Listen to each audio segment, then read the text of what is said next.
agenda right? I know, there's a lot. All right, I think so. 9 o'clock. Call a meeting to order. Do the roll call, please, Amanda. Raymond. Present. Hanson. Bills. Present. Schultz. Yeah. Barron. Here. Anderson. Present. We have enough for a quorum. Go ahead. Public comments, first up. Whoever wants. Yeah, you just stand in the table, it's fine.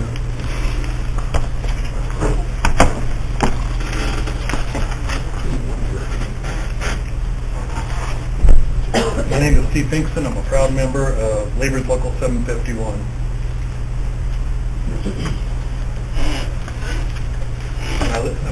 I understand that Governor Ronner has proposed the creation of local right-to-work zones, which he calls empowerment zones. As an officer of Labor's Local 751, we stand adamantly opposed to this type of backdoor anti-union effort. It is a thinly disguised political maneuver by the governor that has ruled illegal by the state's attorney general. I am sure that any effort to enact these types of laws will cost our community dearly and lost money attempting to defend this illegal action. Right to work is wrong for employees. These laws drive down wages for all workers, including non-union members. Workers in right to work states earn more than $5,000 less per year than in states without these laws. Right to work is wrong for the economy. 8 of the 12 states with the highest unemployment have right to work laws. The financial ratings Moody's says since laws that hurt unions shift the balance of power from employees to owners, they tend to erode wages and lead to more uneven distribution of gains of economic wealth. Right to work is wrong for communities. When wages are driven down, the economy suffers and jobs are lost. The State Chamber of Commerce even stated, Illinois business climate outshines its regional rivals. Illinois does not need right to work to compete with our neighbors. This isn't about politics. This isn't about unions. This is what's best for Iroquois County. Please consider the facts of how these laws will affect our communities and our workforce. We need to invest in our working families with jobs and good wages. This is the tried and true economic development tool that will pay for the most dividends for our community. Thank you.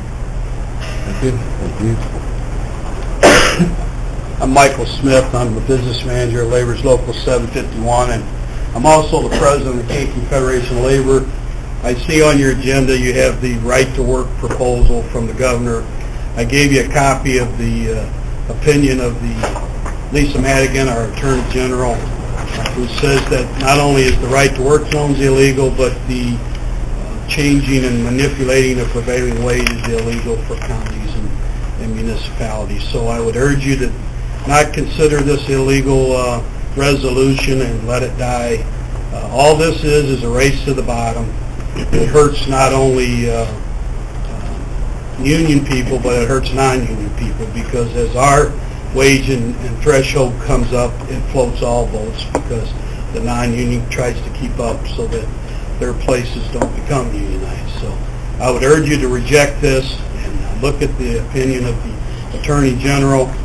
She clearly states it's against the NLRB and it's also against the Illinois State Constitution. So I thank you for your time. Steve Magruder. I do not reside in Iroquois County. However, I'm president of the Kankakee Building Construction Trades Council that represents Kankakee and Iroquois County, and I have been for 26 years. I've been involved in many of the projects that have happened right in this community as well as throughout Iroquois County.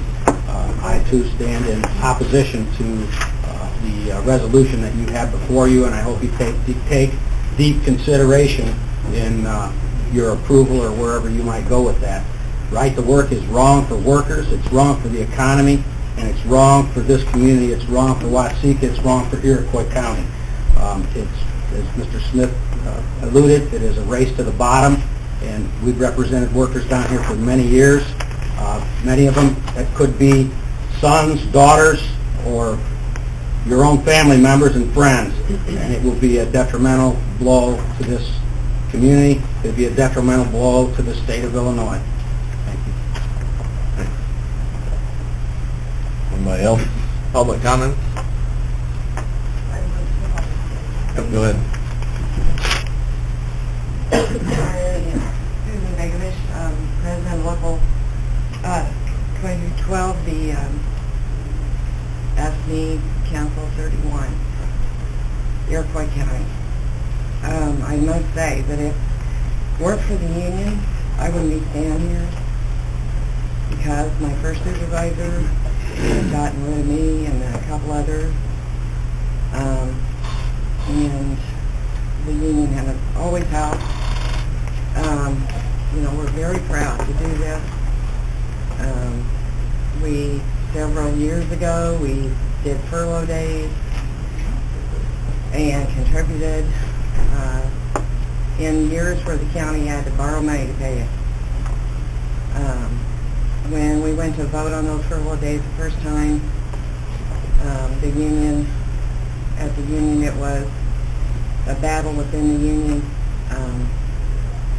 and we had been told by the county board chairman at that time that we would get our pink slips if we didn't go ahead and do the furlough days the very next day. That was one of the worst meetings I've ever been at for us to vote. If you think the county board's tough, you ought to be in the union. Our union voted that down. They didn't want to take furlough days, so luckily we got back next morning thinking we were going to all be out. The county board attorney told Mr. Kopis that it was illegal what he was trying to do, and so that ended that. But we did end up taking furlough days, and we've always contributed, tried hard as we could. A lot of us worked 2 jobs. Some of us have lost homes. When the economy went in the crapper, when John Smith took over the presidency, I said, John, this will be a piece of cake. Contract here and the whole bit, everything's fine. It wasn't a piece of cake at all. It was so bad for him and all the negotiating team and the rest of the officers. So I stand here telling you we need this union, and it has, been wonderful to me and to us. And thank you for your time. Thank you. Go ahead, Dan. I'm not union, okay? I'm an independent professional businessman myself. And I'm not from outside the county. I'm from right here all my life. And I've seen some changes. Now, right now, we got an unemployment rate of about 6.5%. That is a little bit lower than it is in Kankakee or down in the North. It's a little bit higher than it is in Ford or Champaign. But unemployment, to bring low-paying jobs in, it's not the problem. The problem is the wage structures. Now, I grew up over in Gilmer, okay? I saw an article in the Star with that last fall. The poverty level. More than half the kids in Iroquois West are at a poverty level of 10. The youngest kids in that community, going up to the elementary school in Danville, 70-80% are at a poverty level, with an unemployment level of 6.5%.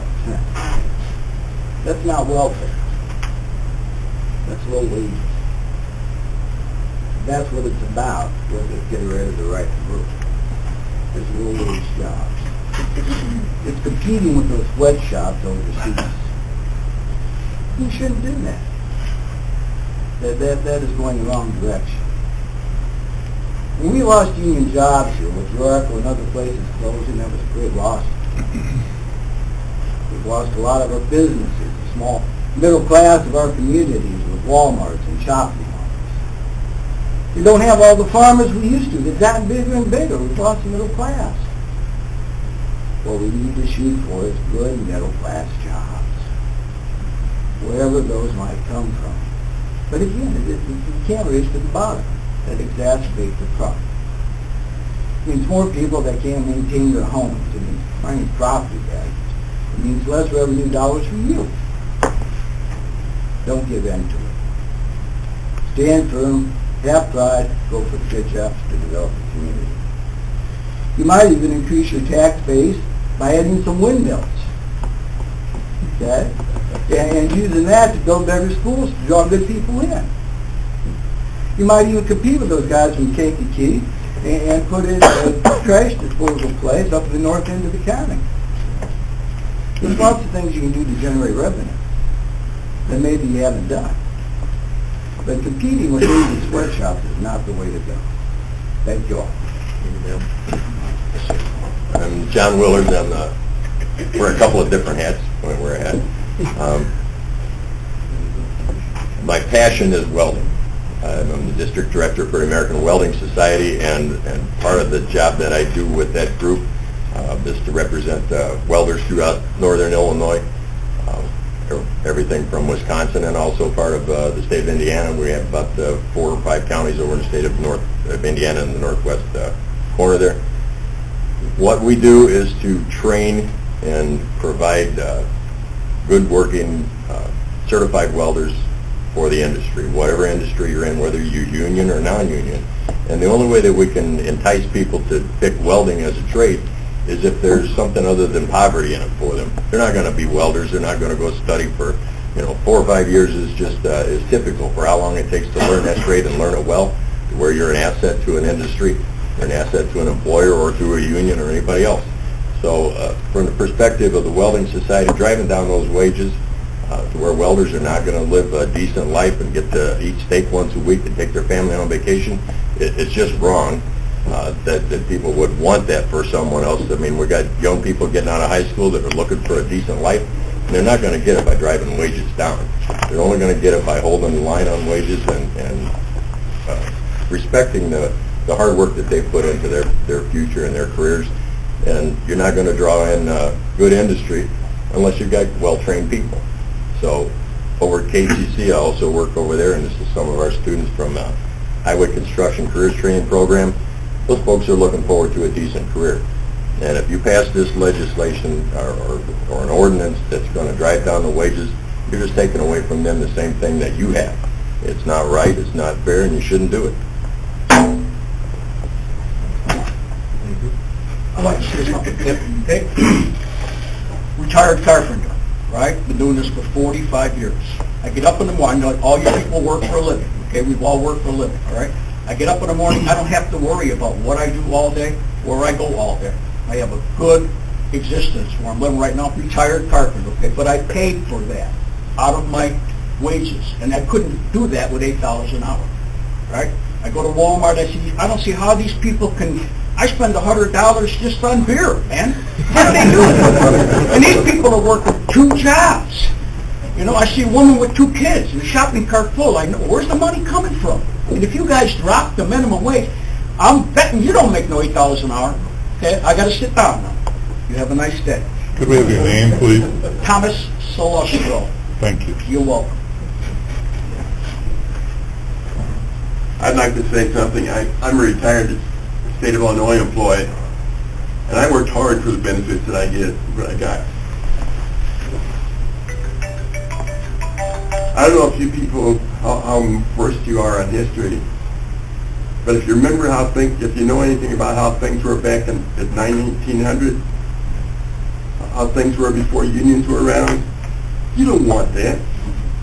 Terrible working conditions, pay so doggone low that people can hardly afford to live in tenements. One of the reasons why you don't want this is because these union people are your customers. You people that own businesses, if you want them to continue being customers, they've got to have some decent pay. The unions, they're the only ones that stand up for us working people. Without them, we're going to go back to how things were back in 1900. Child labor? Is that what you want? Really? Excuse me. What were you getting paid when you first started working? I was an RN for the state of Illinois. What were you getting paid? $850 No, I mean an hour. How much an hour so they can understand? Well, it wasn't by the hour, it's by the month. All right, I was getting $5.75 an hour when I first started, okay, with 2 kids. So I know what these people are up against, okay? When I retired, I was getting $35 an hour.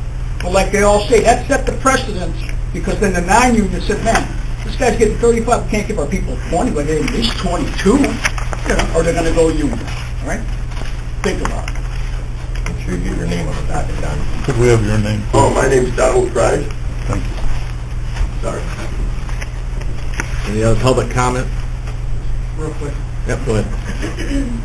Dave Beck, staff representative for AFSCME Council 31. I don't want to repeat what everybody else has said, but I just want to say, you know, I think we all know, you all didn't come up with this idea out of the blue. The governor is going county by county, city by city, pressuring you folks to adopt these resolutions. And I think we have to ask ourselves, why is he doing this? When the issue before us in this state is the budget. The state of the Illinois budget is in terrible shape. And instead of focusing on fixing that, he himself and his employees are going out all over the state, spending all this time, all this energy, trying to get us on this issue. And it has nothing to do with the actual problem. So I ask you, don't play into this game. Instead of passing this resolution, go back to the governor and say, Governor, this isn't the issue that's important to us right now. The issue that's important to us is the state budget. We want you to work with the legislature to make that work.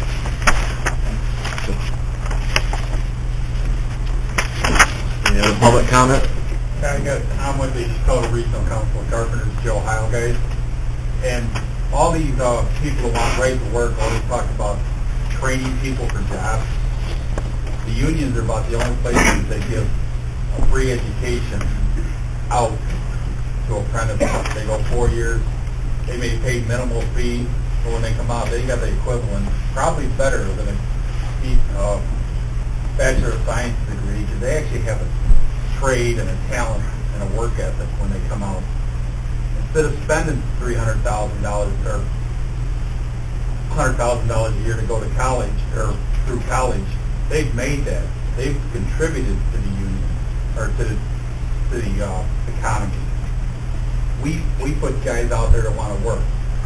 We've got some of the guys from the college down here that are going into the road building program. So it's really funny that everybody's against 13% of the working people in this country, which are the union people. It's really sad, you know, that they want to put us out to take away jobs that actually contribute, to put out jobs that don't contribute.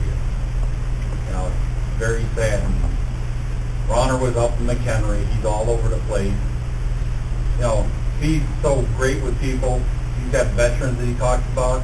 Well, he makes $35,000 an hour. If he picks out one veteran's family a day, boy, could he make a change. But he wants everybody to work for nothing. And if you guys do this, you're just hurting yourselves because you're going to get lower quality work for the county, and you're going to pay more in the long run. Thank you. Any other public comment? Good. Just one thing I forgot to talk about. You know, memory serves me well, and maybe I've been around a long time, but it was in the late 1980s. I don't think there's very many county board members that are left that were around here in the 1980s. The Kankakee Building Trades was taken to task with prevailing wage in Iroquois County. Iroquois County at that time tried to disband and get away from paying prevailing wage.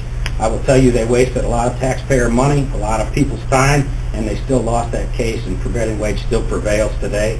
So I think that any fight against this today would again be nothing more than a loss of taxpayer revenue, which could be used vitally in other areas rather than fighting a fight that doesn't need to be fought. Thank you.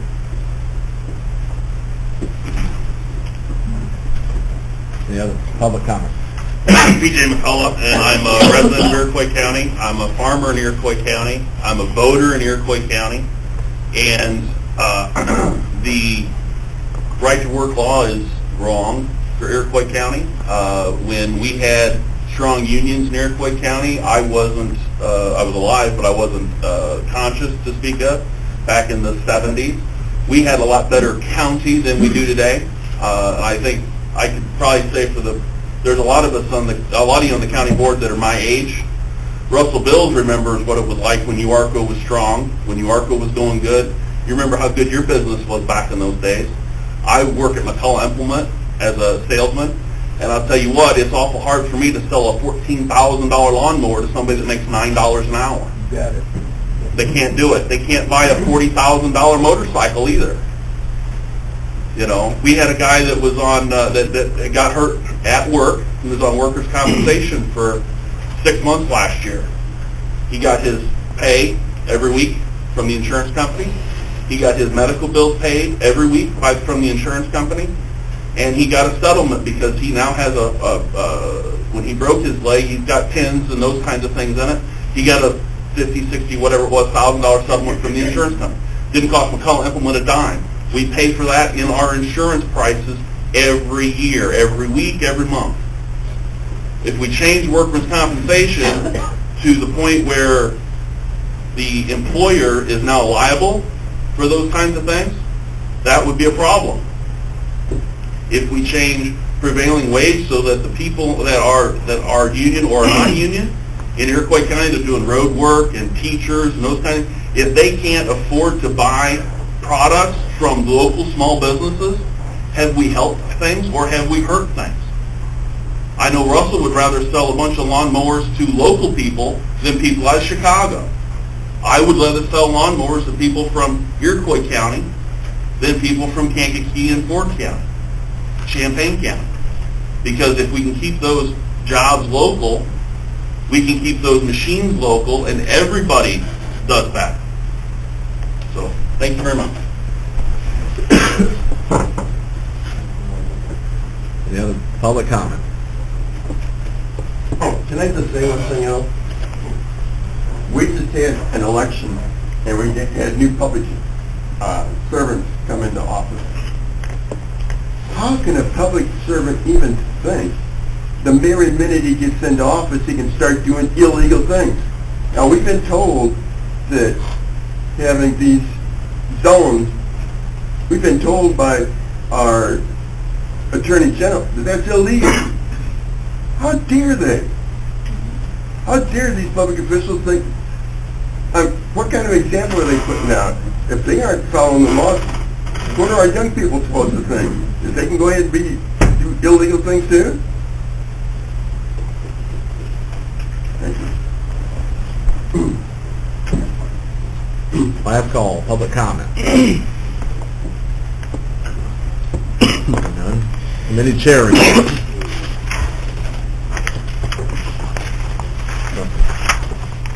Well, highway, it looks like we got the traditional engineering agreements for a couple bridges. Looks like one Prairie Green, one in Norga. Looks like maybe help the guy down the township down in Ash Grove Township on a precast box that he wants to put in. And then we're going to look at the ordinance on the useful equipment purchase.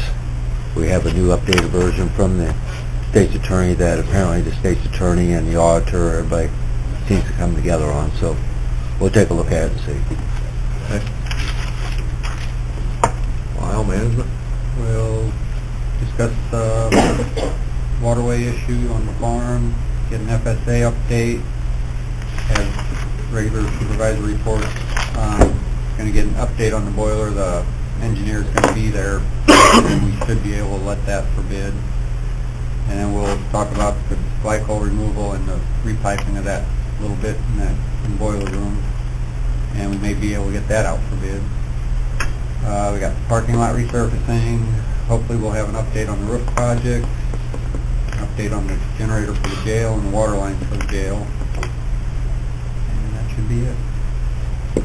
And zoning. And we'll be having our usual planning and zoning office report.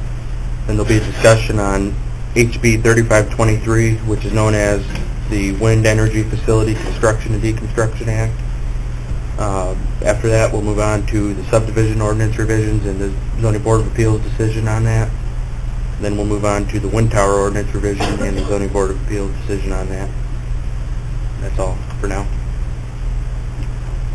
Dale? We're going to have our regular exciting meeting and talk about dogs. What a deal. Well, it's the normal. As the report.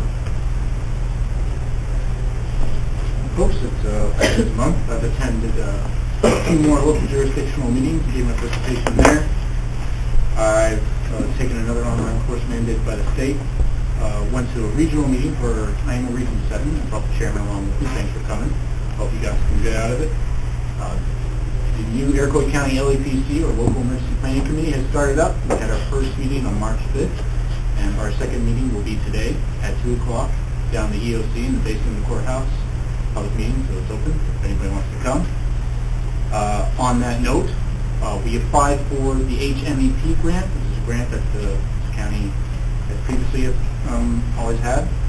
New rule about it, we can get it 100% reimbursable instead of the previous 80-20 match.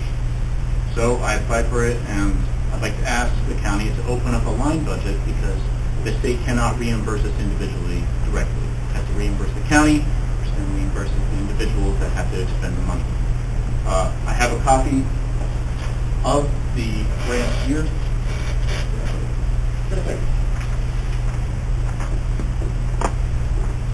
So, if you'd like me to present that to the finance committee, that's fine, whatever the board wants. I would think it should go to finance. Total amount that we applied for 100% reimbursement comes to about $9,800. That's not exactly. Yeah, we'll get it to Kevin, get on finance. That sounds good. I've been working on a plan that the state mandates we have for the new LAPC. It has this material response plan. And I've also been working on revising the countywide emergency operations plan. Sort of my general functions that I've been doing, preparing for spring weather, which brings wonderful things. And that's about it. All right. Any questions? Nope. Fine. Thank you. Thanks. My usual comments are none. ETSB advisory panel update. Working on a date.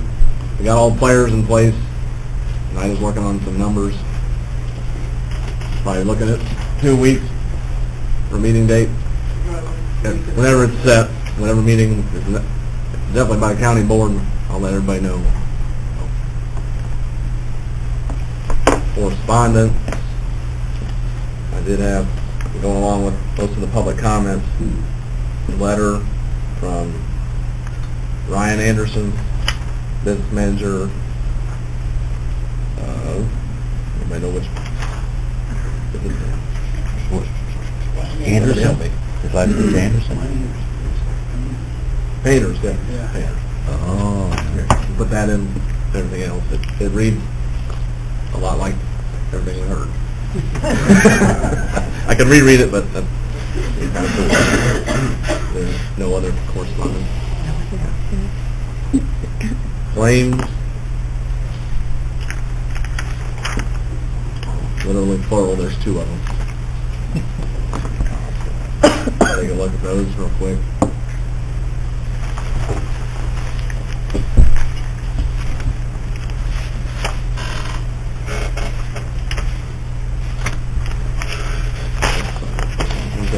Those the motion on the claims. Move to approve. Motion for a second. Baron, second. Second. Do this. Roll call, please. Raymond? Yes. Bill? Yes. Schultz? Yes. Barron? Yes. Anderson? Yes. Appointments. We'll be filling a health board seat like we've been talking about. That will be done this month. 377 board has a vacancy, which I got a couple names for that from the previous president. So Those are the only ones we'll be touching on those. Forensic audit updates by Friday, tomorrow. He'll have his email, part of the email done. He'll take the ones that the board members that look through them, compile everything together, and hopefully by full board, we'll be done talking about the forensic audit. With any luck at all. Don't hold me to it, but we'll see what happens. Possible resolution in support of right-to-work zones, prevailing wage reform, and workers' comp.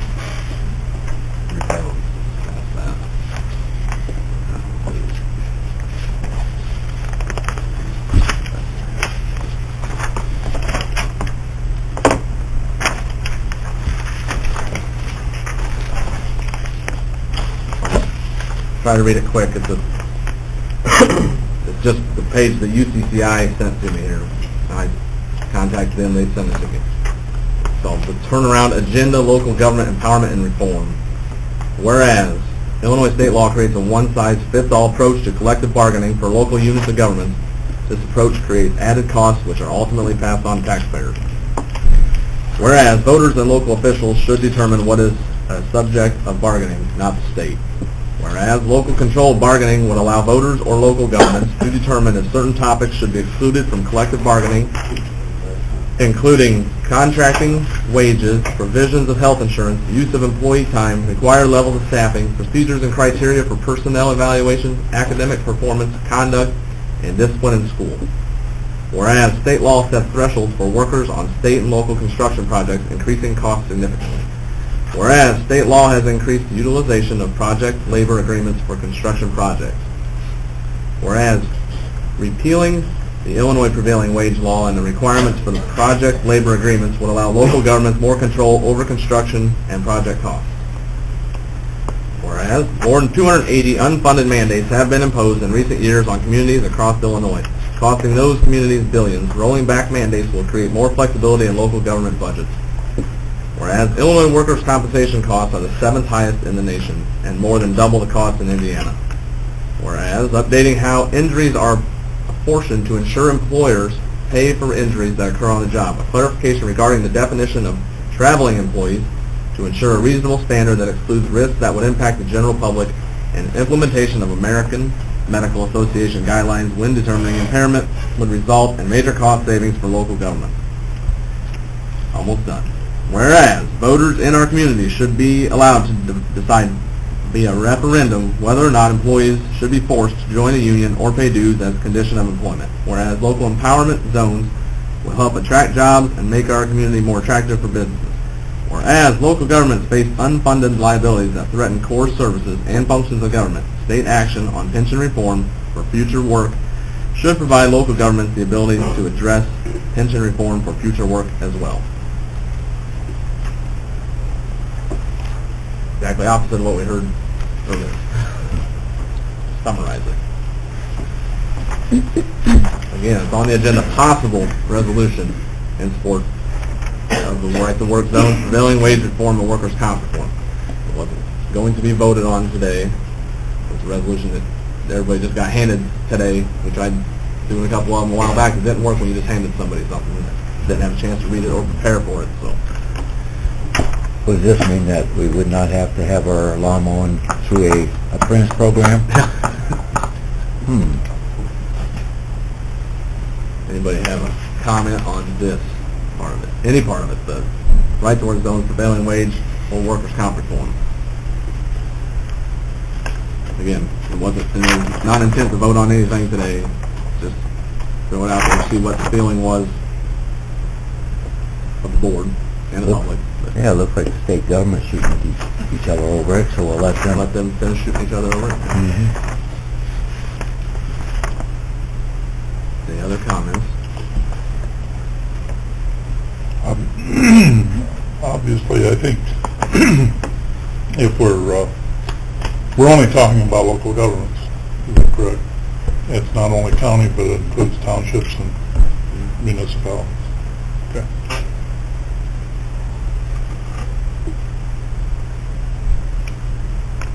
That's it? That's it. They're all eagerly waiting. Clarification, that's all.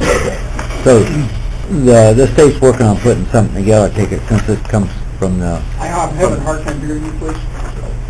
I questioned if Thank you. the state government is working on putting something together, because I have not seen anything in black and white from the state government. This is a sample from a county government association. Yeah, that was given to them by the governor's office. Yeah. Before we turn around, they can end up throwing it out anyway, so. Yeah, Right, that's it. right. I know that the legislature's, it's probably not going anywhere, so, but it's on you. Okay. I'm sure there's a few issues that need to be addressed. Now, how far it's going to go, I can't imagine it going very far, but, there's a few issues that's popped up here in just the last year or two. Again, I'll mention the lawn mowing thing, that even for our local lawn mowing, we have to have the lawnmower go through a apprentice program, and there's a lot of other issues that's been falling down quite similar to that I don't agree with, so. But yeah. I said it will, it'll be on policy. Yeah, we will consider it. It's being considered. It'll be on the policy committee meeting report. When we read it at the full board wants to talk about it. There is no, again, there's not going to be a vote. If there ever is a vote, there's not a vote today, so won't be anything going to full board at this time. Nothing else. Correct wording on IMRF policy. Touch on that, Anita, please. I can. We have a policy in our policy and procedure manual, personnel manual, that relates to IMRF. I'm sorry. Feeling better, but still not all there. Oh, wow. In the policy section, that middle paragraph there is just a sentence that I think was made as a generalization for regular IMRF participants. It indicates the vesting is at 8 years of service and normal retirement age is 60. Benefits can begin at age 55, but a reduction occurs if you retire before age 60. This is true for Tier 1 regular IMRF. Tier 2 IMRF was changed effective January 1st, 2011, so it's not accurate for the Tier 2 regular participants. An employee was reading this and brought it to our attention, so I think we should just take it out, remove it from the policy. Instead of going into, we've got 4 different classifications of employees. You've got SLEP Tier 1, SLEP Tier 2, regular Tier 1, and regular Tier 2. Instead of trying to go in and write all of that in this policy, when they're fully vested, when their benefits occur, what the retirement age, it can get quite complicated, that perhaps we just take it out because we don't want to be misleading, if you would agree with that. I think that makes sense because it's all spelled out in the IMRF code anyway. Correct. Doesn't have to be in our policy. Every individual is schooled in that IMRF information. I don't know if you want to say, participants should contact IMRF regarding their specific plans, vesting limits and retirement age. We do tell them the last sentence is to contact IMRF for specific details, if we want to just leave it at that. I think that's sufficient, personally. I agree. Do we want to turn that into a motion in a second? I would move to remove that paragraph as suggested by Anita. I'll second. This is a paragraph in our personnel manual. Yes, on that sheet.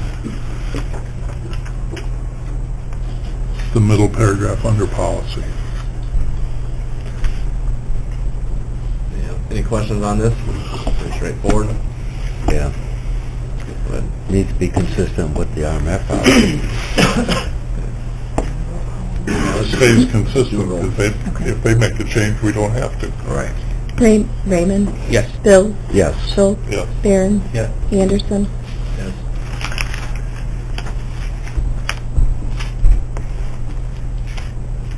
And we have any old business? Any new business?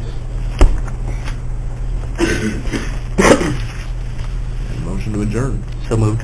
Is there a second? Wow, Barron's, all those in favor? Aye. Aye. Meeting is adjourned. Thank you, gentlemen.